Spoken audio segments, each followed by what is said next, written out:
The morning sun painted golden streaks across the towering glass walls of Romano Industries, the most prestigious architectural firm in New York City.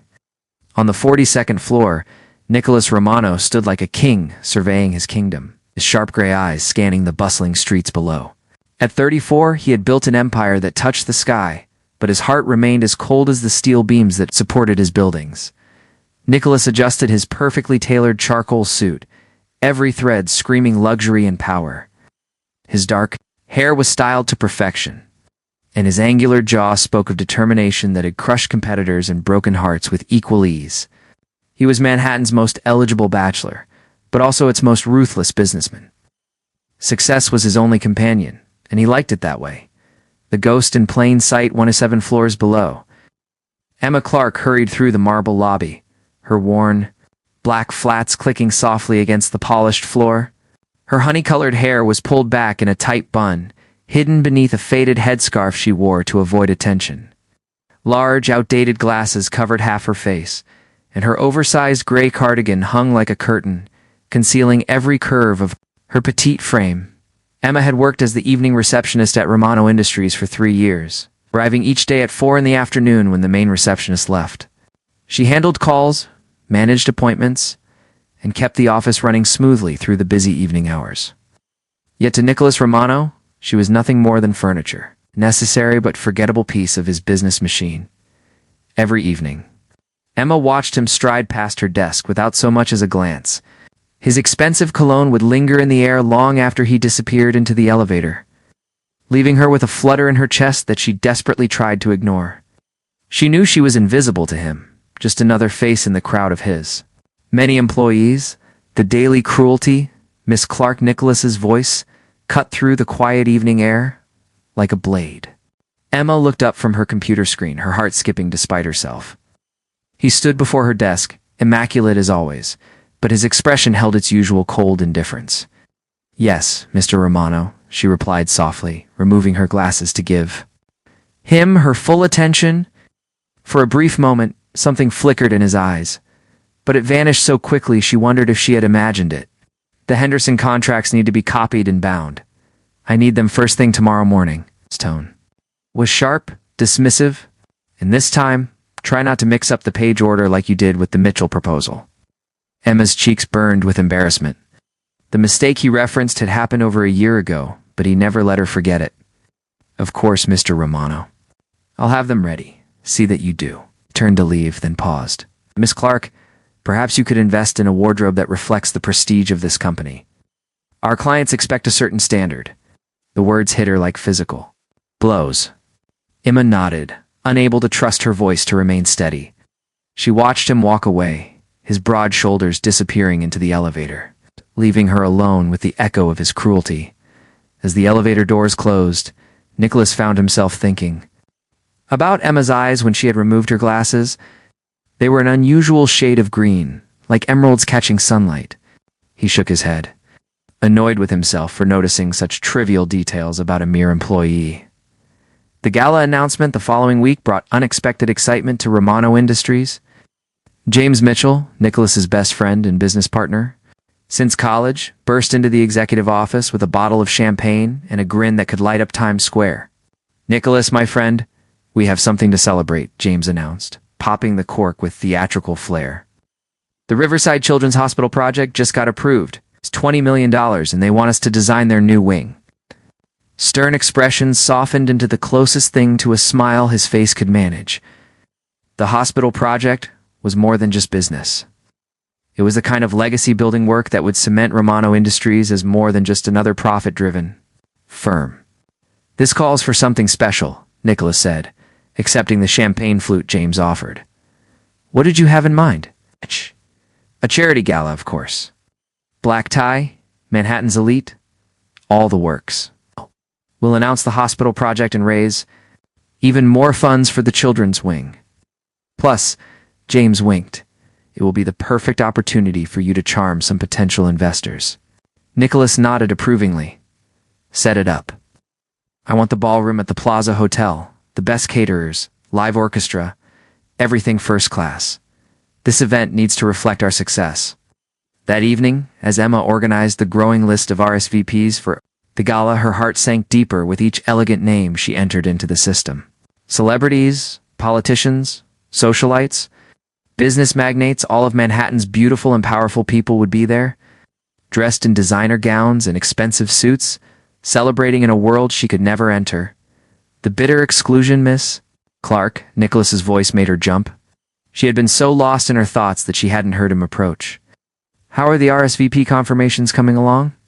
Very well, Mr. Romano. We have over 200 confirmed attendees, including the mayor and several prominent business leaders. Okay. Emma tried to keep her voice professional, but something in her tone caught his attention. You seem upset about? Something, he observed, though his tone suggested he didn't particularly care about the answer. Emma hesitated.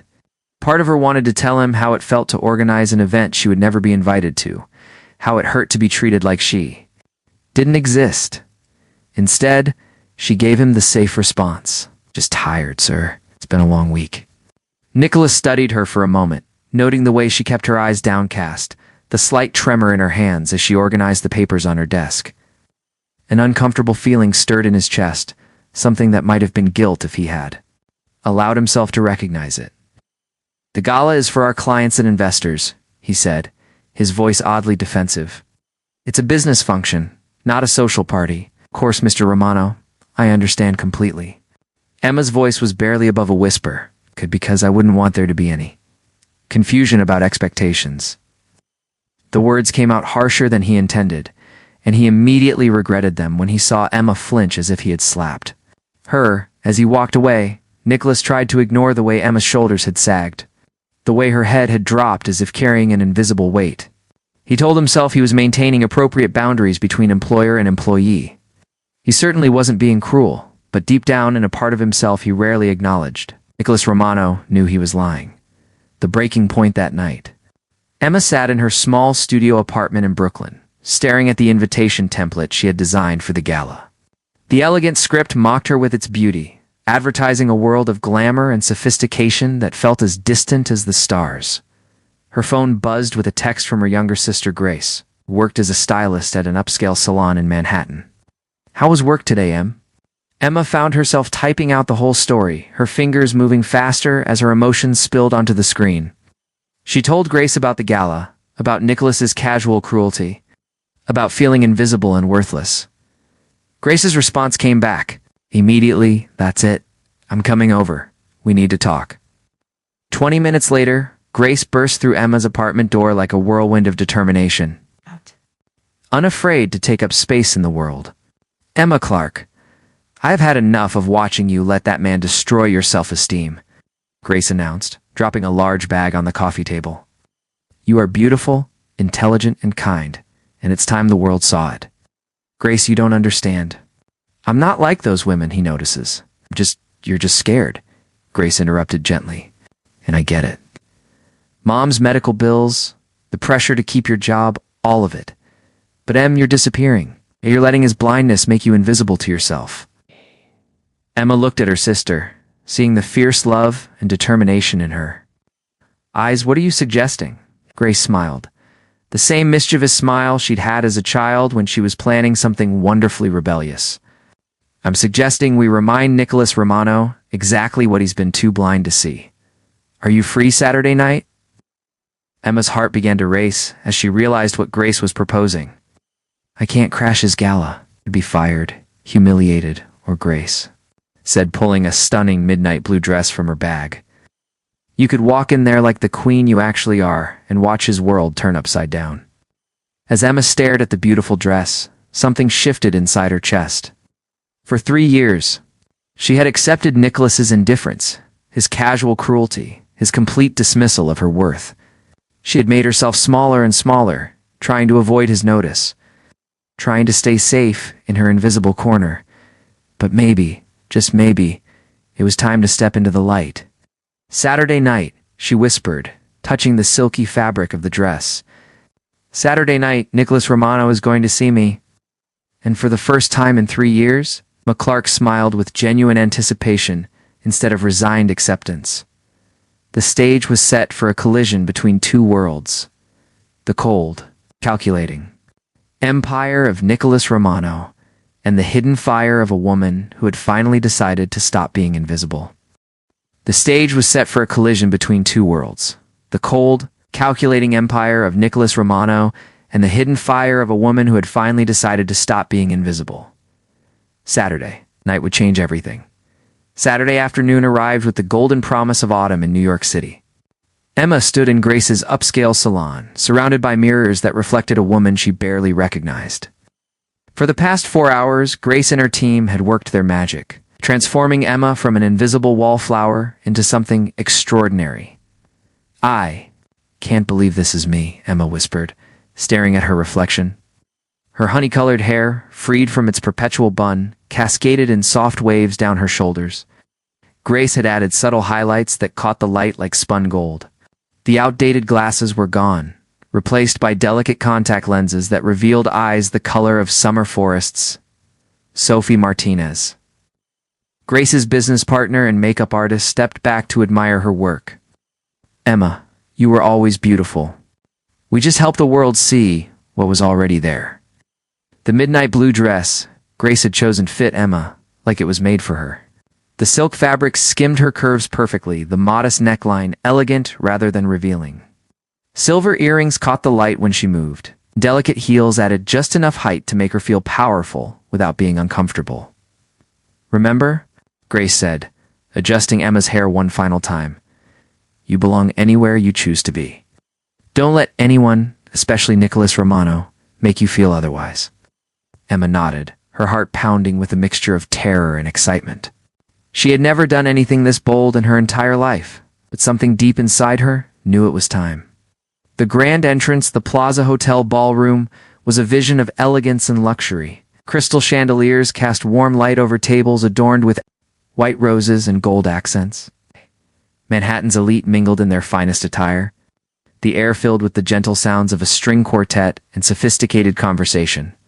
Nicholas Romano stood near the bar, impeccable in his black tuxedo, discussing business with a group of potential investors. He had spent the evening playing the perfect host, charming clients and securing deals, but something felt different tonight. He found himself distracted, his eyes scanning the crowd for something he couldn't quite name. James Mitchell appeared. At his elbow with 2 glasses of champagne. "Fantastic turnout, Nicholas. The mayor just committed to supporting our next municipal project, and I've had 3 investors ask about partnership opportunities." "Excellent," Nicholas replied, but his attention was elsewhere. A woman had just entered the ballroom. Something about her made every conversation around him fade to background noise. She was stunning, but not in the obvious way of the socialites who usually attended these events. There was something genuine about her beauty, something that seemed to glow from within. Her midnight blue dress was elegant without being flashy, and she moved with a quiet confidence that drew his attention like a magnet. "Who is that?" Nicholas asked, his voice barely above a whisper. James followed his gaze and smiled knowingly. "I have no idea, but she certainly caught your attention." The recognition of me made her way through the ballroom, her heart racing but her head held high. She had practiced this moment in her mind 100 times, but nothing had prepared her for the reality of being here, surrounded by the kind of luxury she had only glimpsed through magazine pages. She accepted a glass of champagne from a passing waiter and found a quiet spot near the edge of the dance floor, where she could observe without being the center of attention. From this vantage point, she could see Nicholas across the room, looking devastatingly handsome in his tuxedo. "Excuse me, miss," a warm voice said beside her. "I don't believe we've met, Robert Sterling." Emma turned to see a distinguished man. In his early 40s, extending his hand with a genuine smile. Unlike the calculating expressions she usually saw at business events, his face held real warmth. "Emma," she replied, accepting his handshake. "Emma Clark. Would you honor me with a dance, Emma Clark?" Robert asked. Gesturing toward the dance floor where several couples swayed to the orchestra's gentle melody, Emma hesitated for only a moment before nodding. Yes." As Robert led her onto the dance floor, she felt eyes following their movement. It didn't need to look to know that Nicholas was watching. The shock, Nicholas watched the mysterious woman in blue glide across the dance floor, and something twisted in his chest that he didn't recognize. She moved with natural grace, laughing at something her partner said, completely at ease in a world that should have intimidated her. "You look like you've seen a ghost," James observed, following Nicholas's intense stare. "There's something familiar about her," Nicholas murmured, unable to look away. "Something about the way she moves, the way she holds her head." As the song ended, Nicholas made a decision that surprised even him. He crossed the ballroom with determined strides, ignoring the greetings of several important clients who tried to intercept him. "Excuse me," he said, appearing beside Emma and Robert as they left the dance floor. "I don't believe I've had the pleasure of meeting your lovely companion, Sterling." Robert smiled politely. "Nicholas Romano, meet Emma Clark." "Emma, this is our gracious host, Nicholas Romano." Nicholas extended his hand, his charming business smile in place, but when Emma turned to face him fully, the smile died on his lips. The emerald eyes that met his were achingly familiar, but the woman standing before him was impossible. "Good evening, Mr. Romano," Emma said softly, her voice calm despite the way her heart was hammering against her ribs. The voice hit him like a physical blow. Nicholas stared at her, his mind refusing to process what his eyes were telling him. "Emma Clark," he repeated slowly, as if testing the words. "Yes," she confirmed, a small smile playing at the corners of her lips, "though I believe we've met before." The revelation Nicholas felt the world tilt on its axis. The mousy receptionist who had sat at his company's front desk for 3 years was standing before him, transformed into the most captivating woman in the room.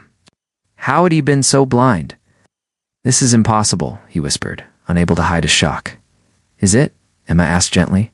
"Or did you simply never bother to really look?" Robert, sensing the tension between them, excused himself diplomatically. "I'll leave you two to catch up. Emma, it was a pleasure." As Robert walked away, Nicholas found himself alone with Emma, struggling to reconcile the woman before him with his memories of the invisible employee he had dismissed and belittled for years. "You work for me," he said stupidly, as if she might not know. "I do," Emma confirmed. "Every evening for the past 3 years. I answer your phones, organize your appointments, manage your correspondence after hours." Nicholas ran a hand through his hair, destroying his perfect styling. "But you look completely different. You're the same person I've always been," Emma finished for him. "The only thing that's changed is that tonight, you're actually seeing me." The truth of her words hit him like a sledgehammer. All those evenings when he had walked past her desk without a glance, all the times he had spoken to her with casual cruelty, treating her as if she were beneath his notice. She had been there, beautiful and kind and intelligent. He had been too arrogant to see it. "The dance with me?" Nicholas said suddenly, extending his hand. Emma hesitated.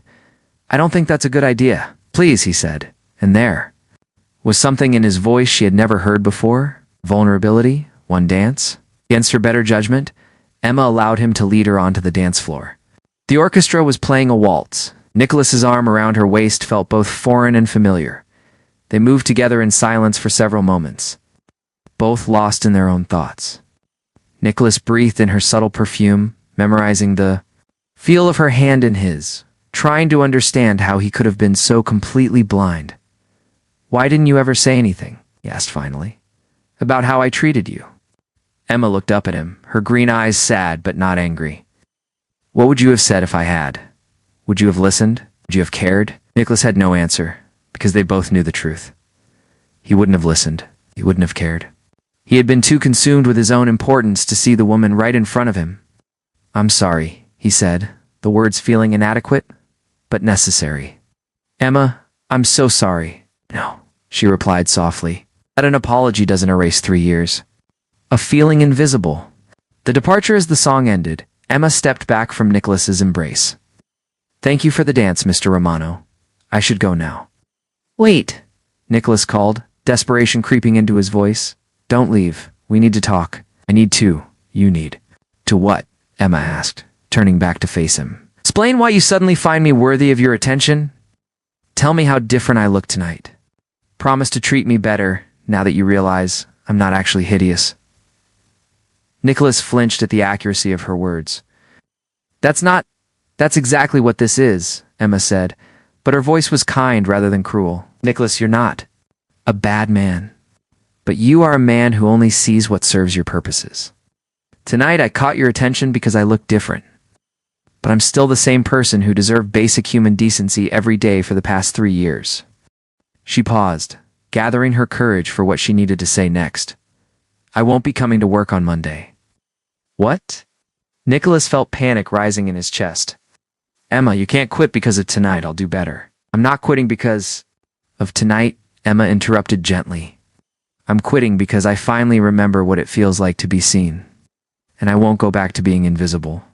With that, Emma turned and walked away, leaving Nicholas standing alone in the middle of the dance floor, watching the most beautiful woman he had ever seen disappear from his life. Just as suddenly as she had appeared in it, Monday morning arrived. Gray and cold, matching Nicholas's mood perfectly. He sat in his office, staring at the empty reception desk, where Emma should have been. True to her word, she hadn't come to work. In her place sat a temporary employee who was efficient but utterly forgettable. For the first time in his adult life, Nicholas Romano couldn't concentrate on business. Every few minutes, his eyes drifted to the front desk, expecting to see Emma's familiar figure hunched over her computer. Instead, he saw a stranger, and the absence felt like a physical ache in his chest. James found him there at noon, staring out the window with a cup of cold coffee in his hands. He looked terrible, James observed, settling into the chair across from Nicholas's desk. Thank you for that keen observation, Nicholas replied dryly. This is about the receptionist, isn't it? The woman from Saturday night? Nicholas turned from the window, his expression haunted. Her name is Emma. Emma Clark. And she's not just the receptionist, James. She's intelligent, hardworking, and kind. She's beautiful, inside and out, and I treated her like garbage for 3 years? James raised an eyebrow. He had known Nicholas since college, and he had never seen his friend so affected by a woman. So what are you going to do about it? I don't know, Nicholas admitted. She quit. She won't take my calls. I sent flowers to her apartment, but she returned them unopened. Maybe you should try talking to her sister, James suggested. The stylist who helped with her transformation. Grace Clark, right? Nicholas looked up sharply. How did you know about that? James smiled. I made some inquiries after Saturday night. Figured you'd want to know more about her eventually. The sister's wisdom, Grace Clark's salon was a world away from the sterile luxury of Romano Industries. The space was warm and inviting, filled with natural light and the gentle sounds of soft music and quiet conversation. When Nicholas walked in, every head turned to stare at the obvious fish out of water in his expensive suit. I'm looking for Grace Clark, Nicholas told the receptionist, feeling more nervous than he had since his first business presentation. That's me, Grace said, appearing from behind a partition with a knowing smile. And you must be Nicholas Romano. I've been expecting you.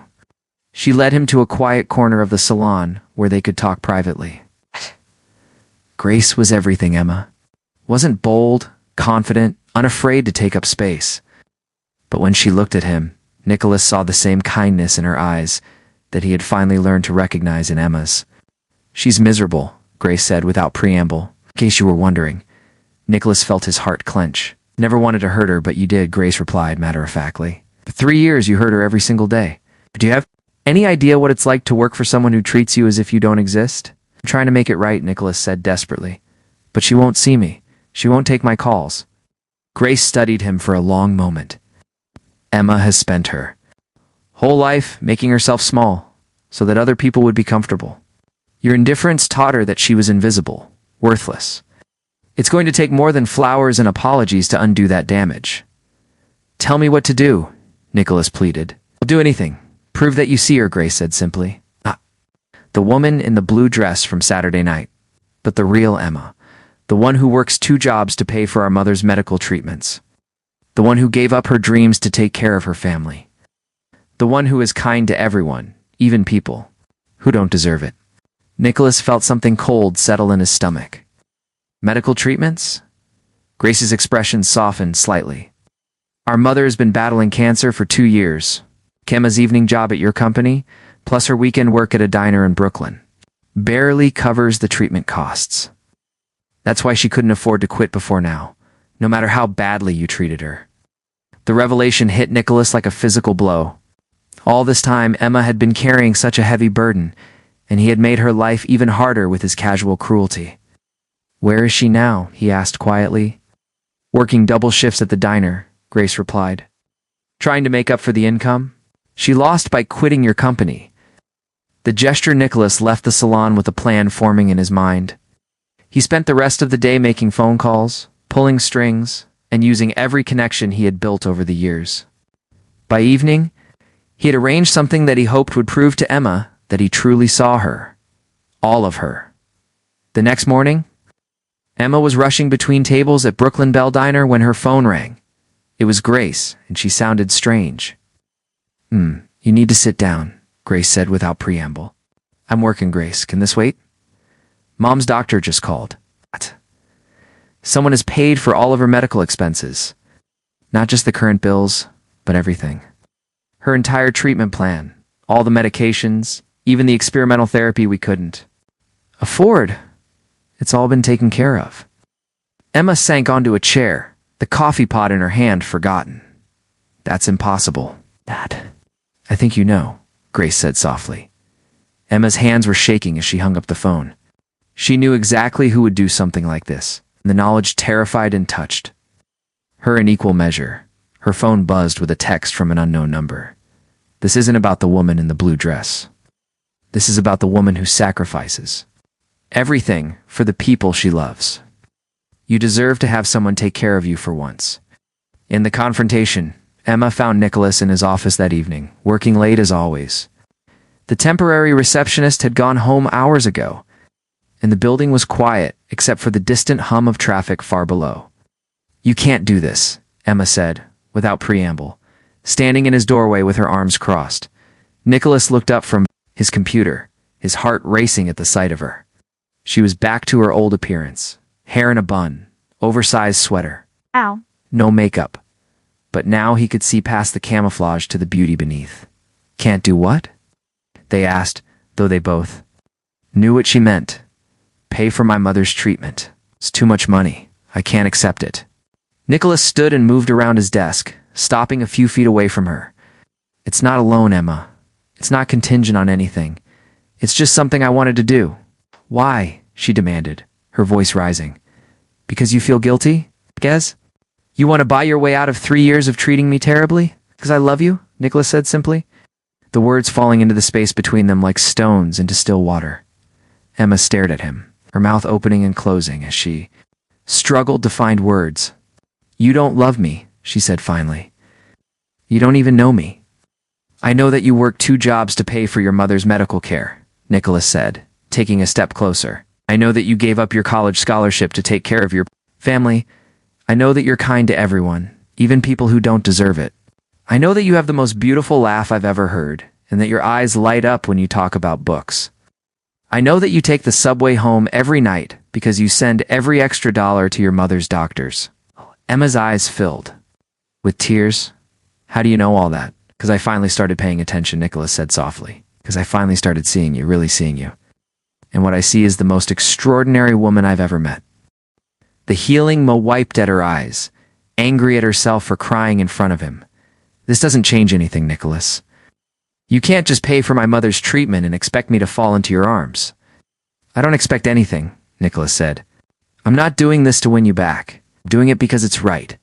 Because you shouldn't have to choose between your dreams and your mother's health. Because someone should take care of you the way you take care of everyone else." "But you hurt me," Emma whispered, the pain of 3 years finally breaking through her careful composure. "Every day you made me feel like I was nothing, like I didn't matter. Do you have any idea what that does to a person?" Nicholas felt tears sting his own eyes. "I know, and I will regret that for the rest of my life. I was arrogant and blind and cruel. I don't deserve your forgiveness, Emma. I don't deserve a second chance. But I'm asking for one anyway, because the alternative is living without you, and I don't think I can do that." Emma studied his face, seeing something there she had never seen before. Vulnerability, genuine remorse, and beneath it all, something that might actually be love. "If I gave you a second chance," she said slowly, "things would have to be different. Completely different. I won't be your employee anymore. I won't be someone you can control or dismiss when it's convenient." "Oh, I don't want to control you," Nicholas Nicholas said. "I want to support you. I want to help you finish your degree. I want to be the man who's worthy of a woman like you." Emma was quiet for a long moment, her mind racing. Part of her wanted to run, to protect herself from the possibility of being hurt again. But a larger part of her recognized the truth in his words, the genuine change she could see in his eyes. "This won't be easy," she warned. "I don't trust Isley anymore. We'll have to earn it back, piece by piece." "I know," Nicholas said, "and I will. However long it takes." The new beginnings 6 months later, Emma stood in the same ballroom at the Plaza Hotel, but everything was different. She wore a simple emerald green dress that brought out her eyes, her hair loose around her shoulders. But the biggest change wasn't in her appearance, it was in the way she carried herself. With the confidence of a woman who knew she was valued and loved, Nicholas appeared at her side, handsome in his tuxedo but with a gentleness in his manner that hadn't been there before. Over the past 6 months, he had proven his love through actions rather than words. Supporting Emma's return to college, celebrating her successes, and patiently earning back her trust. "Ready?" he asked, offering her his arm. Emma smiled, the radiant expression transforming her face. "Ready." Together they walked onto the dance floor, no longer employer and employee, no longer invisible woman and blind man, but simply to people who had found their way to each other through the wreckage of past mistakes as they danced. Emma realized that the greatest transformation hadn't been her appearance that night 6 months ago. It had been learning to see herself through the eyes of someone who truly loved her, and teaching that same person to see beyond the surface to the heart beneath. The ballroom faded around them, filled with light and possibility and the promise of a love that had been worth fighting for. Nicholas had finally learned to see, and Emma had finally learned to be seen. Their story was just beginning.